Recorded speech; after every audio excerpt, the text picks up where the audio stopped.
Hey, it's Sam. And John. And you can watch new episodes of our latest podcast, OKOP, where we tell the funniest freaking stories on the internet. Like someone making billions off of playing RuneScape? Oh, make those Bitcoin billies. Or the doctor accidentally putting the mistress as the emergency contact instead of the wife. Hey, yo, that sounds like a family feud. Do not tell Steve Harvey. But the point is, we got some bangers. Yes, so if you want to laugh and occasionally cringe, listen now for free wherever you get your podcasts. The Johnson Wax Program with Fibber, McGee, and Molly.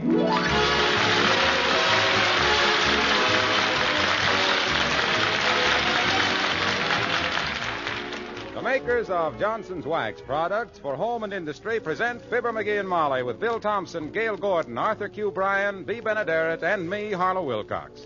The script is by Don Quinn and Phil Leslie. The music by the King's Men and Billy Mills Orchestra.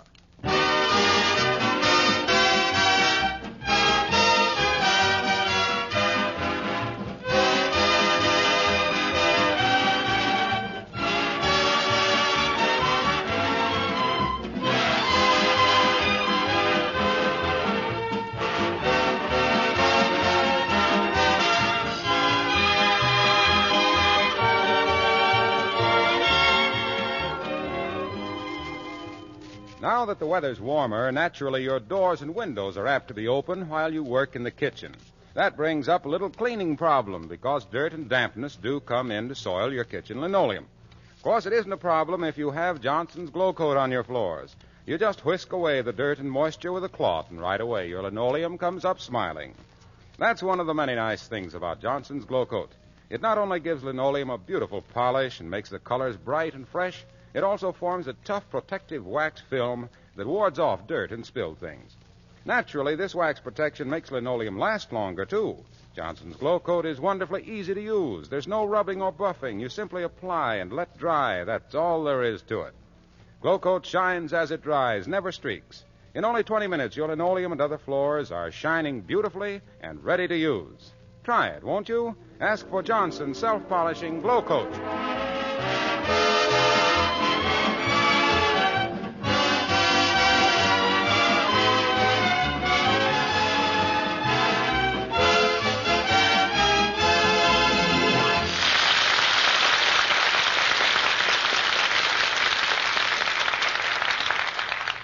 This is a great day in Westford Vista, the day of the big baseball game between the Elks and the Rotarians. And guess who's pitching for the Elks? Yes, sir? The fellow who claims to have fanned more men in his day than Sally Rand. Fibber Fireball McGee of Fibber, McGee, and Molly. My goodness, I certainly will be happy when this day's over, McGee. For the past week, nothing but baseball, baseball, baseball. My gosh, I'll be glad when this game is over. I'm as nervous as a beekeeper with the hiccups. What are you so worried about? I thought you said you could pitch against those Rotarians blindfolded and with one foot in a bucket of cement. I can, too, if I can get in form again. I just don't seem to have the control I used to have. That's what Dr. Gamble said. Yep. He said you wound up like a dollar watch and delivered like a punch-drunk mailman. Oh, yeah. What does that tonsil snatcher know about baseball? He thought Ruth was a girl till I told him different. He still thinks a pop fly is an insect's father. He's catching for you, isn't he? Yeah, and don't think that's the least of my worries.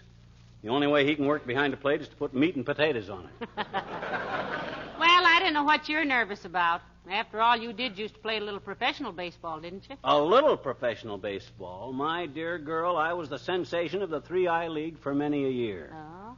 I had a fastball that come in like an aspirin tablet and had a hop on it like a jumping bean on a hot skillet. Didn't you ever read that newspaper clipping about me? The one I carry in my wallet? Yes, I have, dearie. You mean the one with the picture of Wilson's inauguration on the back of it? Yeah. You know what Gabby Hartnett once said to me? No, what did Gabby Hartnett once say to you? He says, "Don't bother me now, son. I'll autograph it for you after the game." That was way back in about 19... Come in. Oh, hello, Dr. Gamble. Hello, Molly. And how are you today, Arthur? What do you mean, Arthur? Professional abbreviation for arthritis. Or does that stiff elbow of yours come from patting yourself on the back prematurely?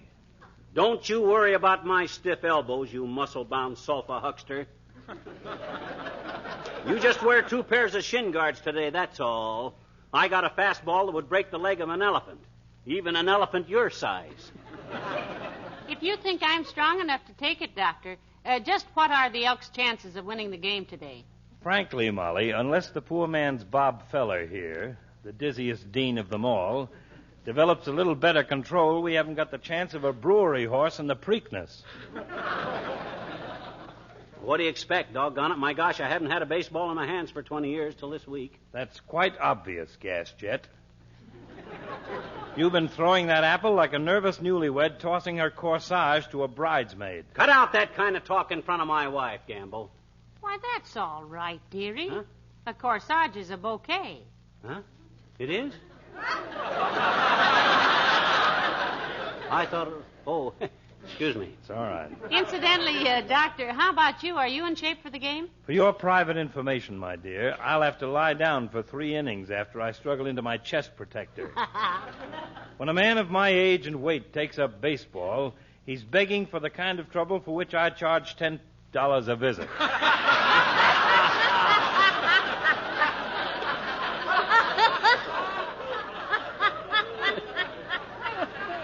$10, that is. Yeah. Thought it was going to be 10 pennies. Well, set your curly little mind at rest, Fatso. Just hold your mitt out, and I'll smack him into it like a letter from home.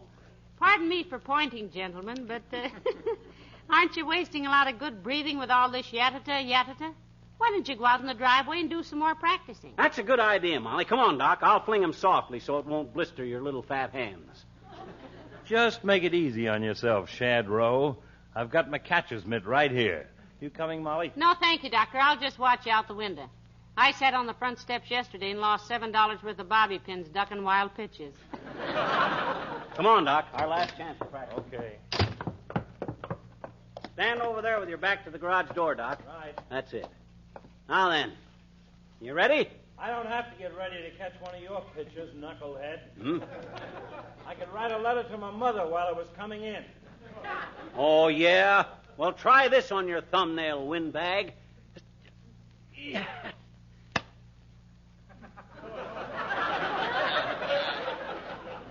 What kind of a pitch was that, weakling? I could have caught that one in my teeth. You'll catch plenty of them in your teeth before I get through with you, wise guy. I was just limbering up on that one. Try throwing one overhand, Genevieve.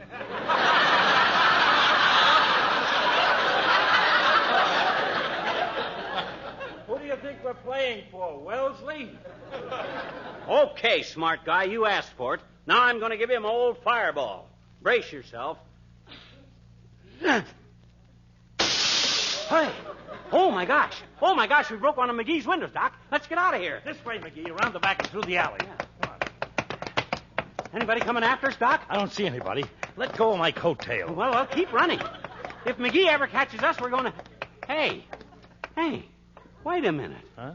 What are we running for? My name is McGee. Well, how do you do? My name is Gamble. Glad to know you, Bud. What you breathing so hard for, asthma? No, that's passion. I just fell in love. Fell in love with the idea of giving up baseball.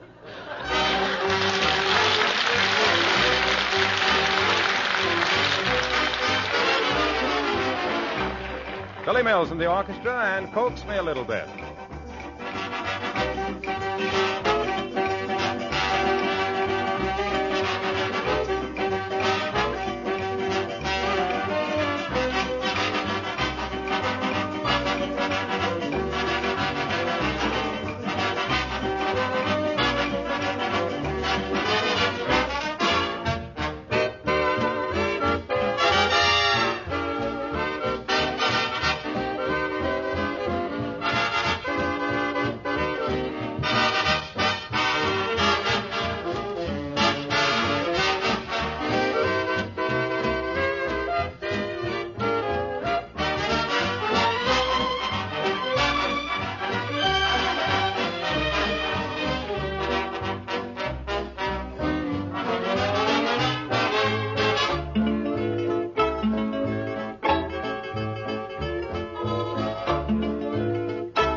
I'm worried. You're worried.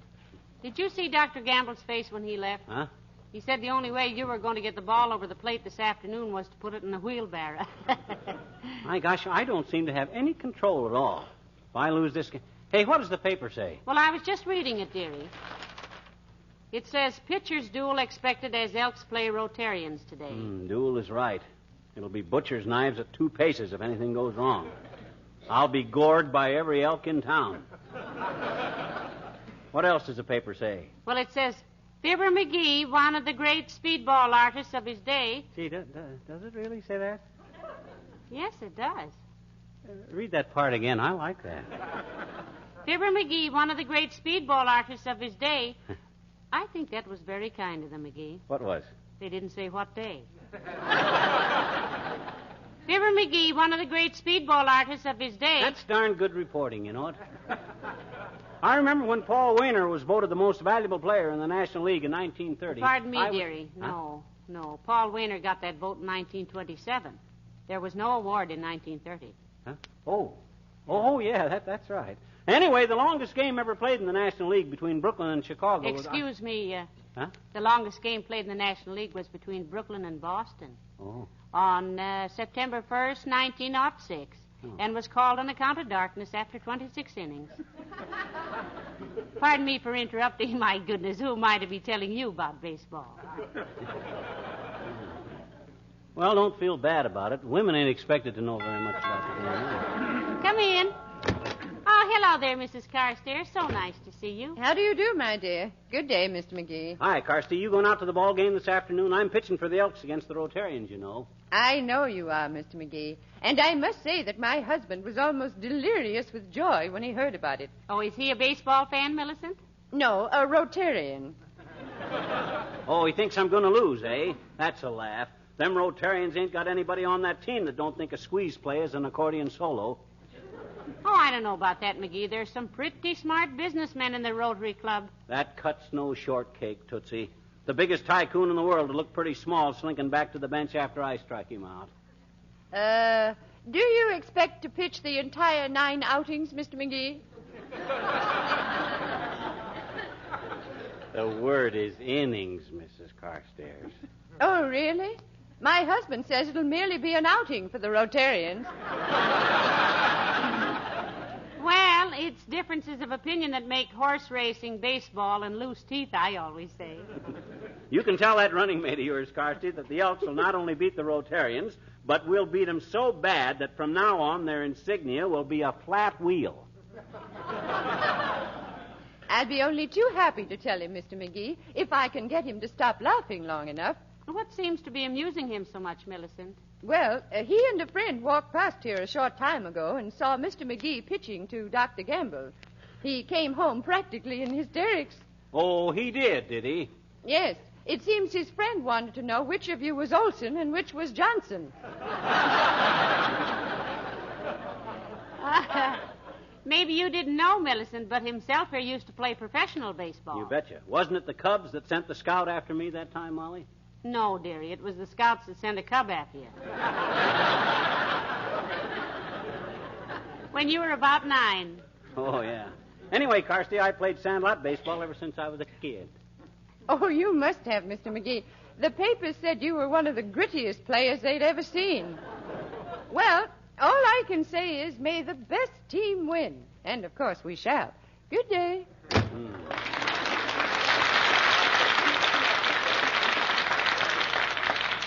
McGee, does Mr. Carstairs play on the Rotarian team? I should say not. There's too many guys in this town with spikes on their shoes that'd be praying for him to slide into second base. He'd get up looking like a punch board. Oh, really? Yeah. I thought Mr. Carstairs was very well liked by everybody. Oh, he's a nice guy, all right. But who's going to pass up a chance to kick a millionaire? Well, there's that, of course, although I never would have thought... Hello, folks. Oh, hello, Mr. Wilcox. Hi, Junior. You know anything about our national pastime? You mean criticizing the administration? Sure, a little. My uncle, Big Claghorn Wilcox, is a congressman. No, Mr. Wilcox. He means baseball. Oh, baseball, sure. I used to play on our high school team in Omaha. I was long stop. You mean shortstop? I was tall for my age. But what is all this, pal? Well, he's got to pitch for the Elks in the big game this afternoon, Mr. Wilcox, and he's worried about his form. It's really nothing serious, Junior, though there's a couple of things I got to iron out yet. Such as what? Such as where's the ball going after he throws it, for one thing. Gee, pal, now you've got me worried. All us Elks are depending on you, you know. Oh, are you on the team, Mr. Wilcox? No, but I'll be out on the diamond during the 7th inning stretch. Doing what? Oh, I drive a car out into center field and give a demonstration of Johnson's car new.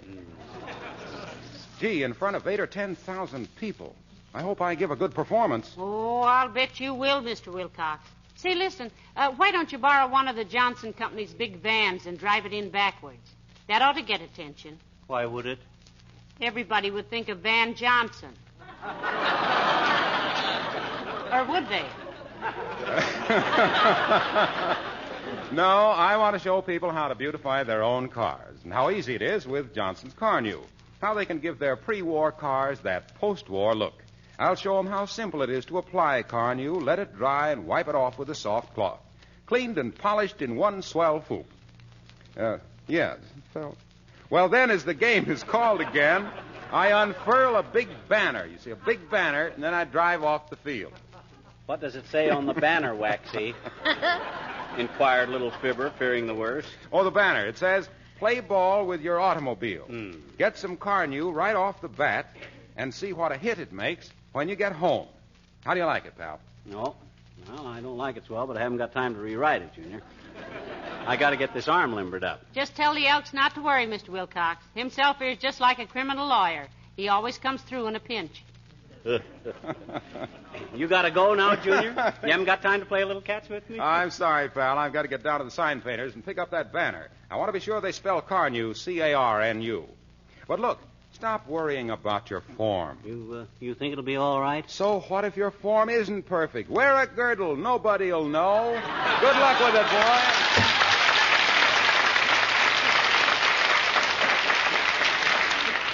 Look now, McGee, would you like to throw me a few pitches and see if you can't limber up that arm a little? Gee, if it was anybody else, baby, I'd say yes in a minute. But the way I'm pitching, I'm dangerous. Oh. I think I'd be safe, dearie. You didn't come anywhere near Dr. Gamble when he was catching for you. Doggone it, that's just my trouble. Even my old knuckleball is gone. After it leaves my hand, it leads its own life. Boy, I'm scared. Now, you just keep your trembling little chin up, dearie. This'll all work out. You've been in bad spots before. Yeah, but well, yes, I have, haven't I? Well, of course. Yeah. You've been in worse spots than this one. Certainly. Absolutely. When? I can't remember, but I'm sure there must have been... Come in. Hello, folks. Hello there, Mr. Wimple. Hi, Wimp. You going to go to the ballpark and watch me pitch for the Elks today? Yes, if I can sneak out of the house, Mr. McGee. Oh. Sweetie Face, that's my big old wife, still a little angry with me. Oh, heavenly days. What for this time, Mr. Wimple? It all came about because of a little baseball practice at home, Mrs. McGee. Baseball practice, Wimp? Yes. She caught me stealing home at midnight and tagged me out with a floor lamp. Well, I do hope you can get out to the ball game, Mr. Wimple. It ought to be very exciting. Himself here used to play professional baseball, you know. Did you really, Mr. McGee? You betcha. I'll never forget the first write-up I had in the Sporting News. They said I was one of the greatest shoestring catchers they'd ever seen. If I could ever learn to catch something besides my shoestrings, there might be some hope for me. And then he turned out to be a really hot-shot pitcher, Mr. Wimple. Sweetie Face used to umpire softball games once. Oh, I'll never forget that. Why, what happened, Wimp? Well, every time she'd make a decision, somebody would yell, "Kill the umpire." One day she recognized my voice. Well, you try and get out to the game if you can, Mr. Wimple. Oh, I hope I can, Mrs. McGee. I'll wear my old uniform and bring my fielder's glove. Do that, Wimp, and bring your old bat along, too. Oh, she'll be there, all right. Well, goodbye now. No, It's Mr. been- Wimple, not that No, door. that's the hall closet, Wimp. That's not...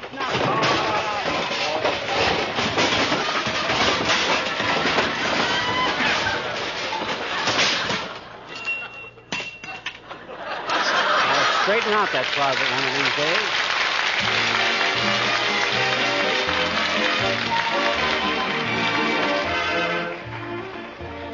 The King's Men sing Ken Darby's Casey, the pride of them all. The bases were loaded, the score was a tie. 2 outs and the hour was late. The bleachers exploded, excitement ran high when Casey stepped up to the plate. Oh, Casey's the guy with his eye on the ball, but mostly the ladies. Casey's the guy who's the idol of all, but mostly the ladies. Casey is mighty and manly. Casey's a dangerous gent. Egad, when he goes to bat, hang on to your hat. He's batting 1,000%. With the ladies, oh, Casey has nerve and he knows every curve. He's no hokey pokey. He gets away with that old double play. He's sure okie dokie. He makes all the ladies go gaga, it's true. No wonder they swoon when he comes into view. He was the Sinatra of 1902. Casey, the pride of them all. Casey was wonderful, Casey was great. He swung the mightiest clout. They knew he would knock the ball out of the state. Alas, poor Casey struck out. Casey's the guy with his eye on the ball, but mostly the ladies. Casey's the guy who's the idol of all, but mostly the ladies. You may think that Casey is through playing ball. The stands may be empty through summer and fall, but Casey's still swinging and missing that ball. Casey, the pride of them all.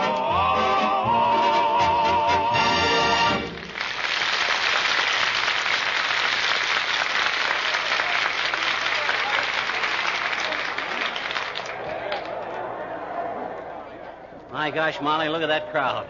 Look at that bloodthirsty mob waiting for us to start. Well, how do you feel now, dear? You got a little more confidence? No, my right arm feels like it was made of concrete. It's going to seem like 5 miles from the pitcher's box to home plate. I wish I'd never look, got... McGee, one of the teams is coming out onto the field. Oh, yeah. Why are they marching around in a circle?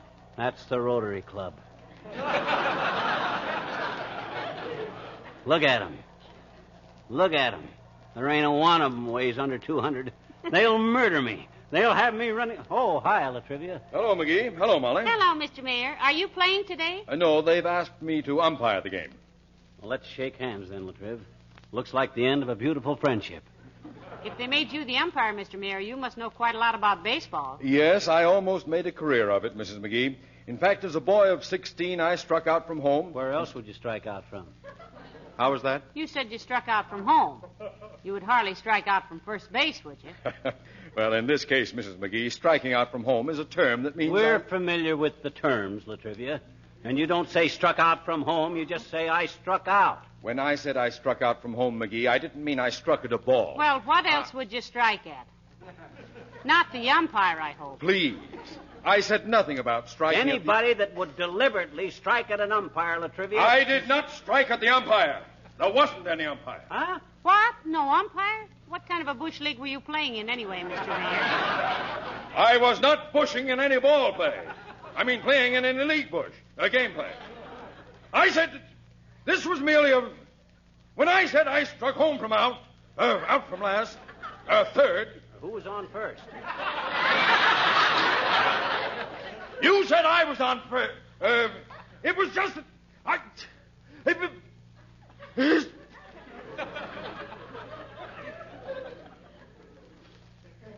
McGee?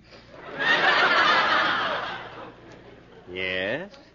I don't think I'll act as umpire of this game after all. Oh, why not, Your Honor? Because if I stood behind that plate with McGee pitching, I'd say one word so often it would make him. Make me what? Ball. Goodbye!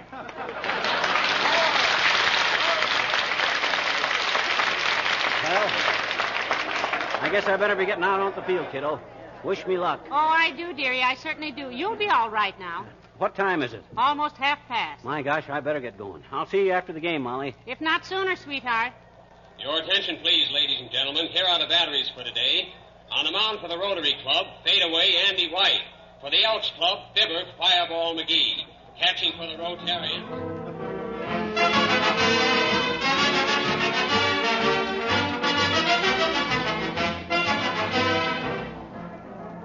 Yes, folks, it's still the first half of the first inning, and this so-called Fireball McGee has his fat catcher running around home plate with a butterfly net trying to snag his wild pitches. So far, he's walked the bases full without putting over a single ball that the batter can swing at.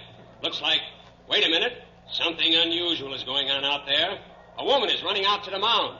The umpire has halted the game. Get that dame out of there! Play ball! Kill the umpire! Just a minute, folks. We're getting a report on this interruption. The lady is... Yes, it's Mrs. Fireball McGee. She whispered something in his ear, and now she's leaving. He looks surprised. He's winding up, and here's the pitch. It's a strike! That ball was on there so fast it almost left a trail of smoke. Now he's winding up again. Here comes the next one. It looks like... Wow! Strike two! I couldn't even see that pitch, ladies and gentlemen. All right, McGee seems to be settling down out there now. He goes into his stretch.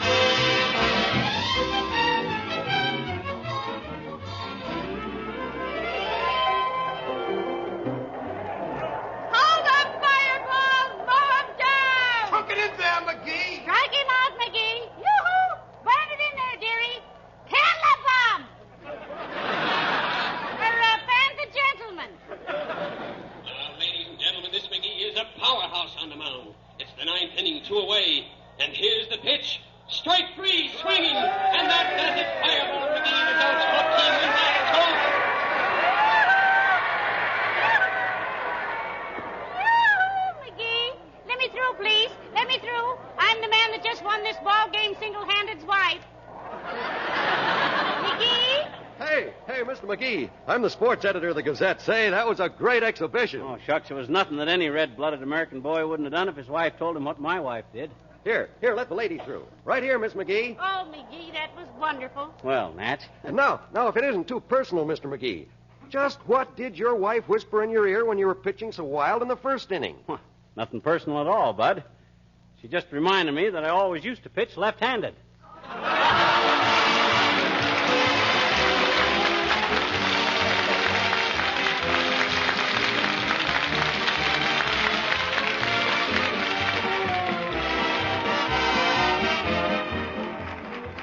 Somebody said to me the other day, I have a wonderful slogan for Johnson's Wax. Floor beauty is wax deep. Well, that's a pretty good slogan at that. It's certainly true that even the first application of Johnson's Wax makes almost any floor more beautiful. Even old floors that have dulled with constant use acquire a soft, mellow sheen that highlights your entire home. This shining coat of Johnson's Wax does wonders for your furniture, too. Tabletops look richly polished when you wax them regularly. Chairs and sideboards glow and sparkle. Wax-polished ornaments and picture frames and other things also add immeasurably to the charm of your home. And think how much easier it will be to keep everything clean and bright, because dirt and dust don't readily cling to a smooth waxed surface. And remember that Johnson's Wax protects these lovely surfaces against dirt, wear, and spilled things. Why don't you try protective housekeeping with genuine Johnson's Wax, paste, liquid, or cream?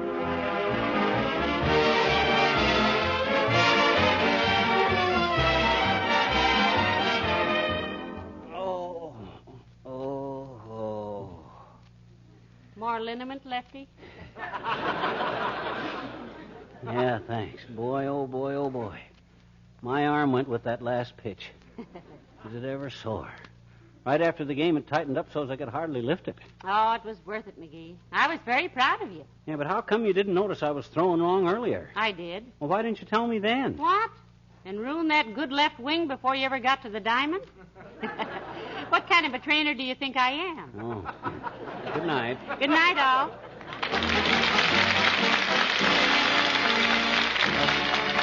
This is Harlow Wilcox speaking for the makers of Johnson's Wax products for home and industry, inviting you to be with us again next Tuesday night. Good night. This is NBC, the National Broadcasting Company.